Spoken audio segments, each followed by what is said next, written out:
هو قرار حزين، وحزننا بعد أن كان عيد الأضحى بما فيه من شعيرة الأضحية يمثل علامة كبيرة لإظهار شعائر الله تبارك وتعالى ومشاركة الحجاج في ركنهم الخامس. لكن نحن عندنا بيعة شرعية لأمير المؤمنين الذي ينظر في الأحكام وتطبيقها من جهة المناسبات الشرعية ومن جهة الواقع الذي تطبق فيه، فيحكم بما لا يخالف شرع الله تبارك وتعالى ولا يخالف إجماع أهل العلم، وحق له أن يحكم. فإن حكم فأصاب الحكم فله أجران، وإن حكم ولم يصب الحكم فله أجر الاجتهاد.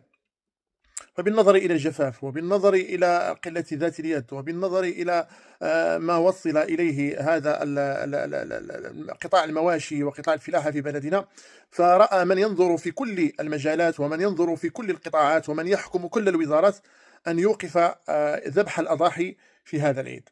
الخروج بمثل هذه الأحكام الجاهزة الناجزة الموجودة في صفحات الانترنت ومواقع سؤال وجواب، فتكتب حكم إلغاء عيد الأضحى فتأتيك هذه الأجوبة مثل هذا المنشور لأحد الناس الذين يتكلمون في الأحكام الشرعية بما هو معروف وموصوف. لا يناسب هذه اللحظة، ولا يناسب هذه الظرفية، ولا يناسب الحكمة السلطانية في مثل هذا الموقف. فالناس حزينة لهذا القرار، ولكنهم يرون بوادره ويرون ما وقع في السنة الماضية من جشع واستغلال لقلة الأغنام وللجفاف الذي لحق بقطاع المواشي في السنوات السابقة. فلذلك ارتأى ولي الأمر هذا الرأي، وهذا الحكم الناجز الجاهز المعروف عند عموم المسلمين. لا يجوز أن يقال في مثل هذه اللحظة لا يجوز إلغاء شعيرة من شعائر الله. ومن قال لك أنها ألغيت؟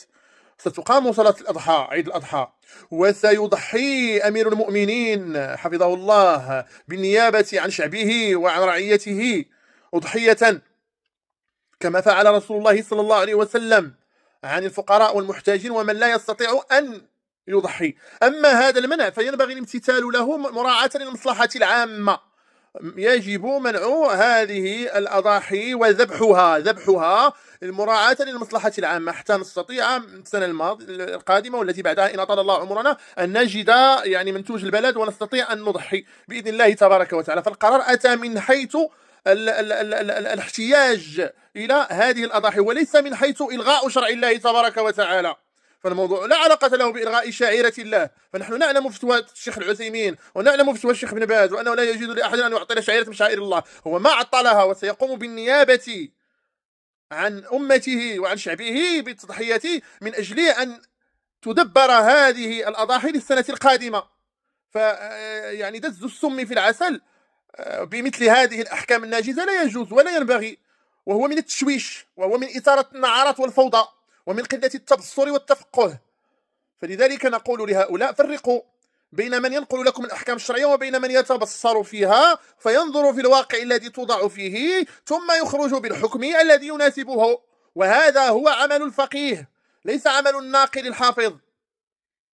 فنحن نمتثل ولا نقول أنها ستلغى. سنقيم صلاة الأضحى وسنسأل الله عز وجل أن يغفر لنا خطايانا وذنوبنا، لأننا نعلم أن الجفاف ما أصابنا وغلاء الأسعار ما أصابنا إلا لذنوبنا، وأن تكون هذه فرصة للرجوع إلى الله تبارك وتعالى، وفرصة لإعادة هيكلة قطاع الفلاحة وقطاع تربية المواشي، والنظر في الأسباب والمسببات التي وقعت وجعلت من هذا القطاع يتأثر هذا التأثر الكبير سواء على المستوى الخارجي أو الداخلي. كلها فرص، وكلها وسائل لتدبير الشؤون العامة، وليس قصدا لقطع شعيرة من شعائر الله أو إلغائها. الله المستعان، ولا حول ولا قوة إلا بالله العلي العظيم. في مثل هذه الظروف نرى بعض المتفقهين يخرجون بمثل هذه التصريحات الناشفة وبمثل هذه الأحكام الجاهدة دون نظر ولا تبصر ولا تفقه. السلام عليكم ورحمة الله وبركاته.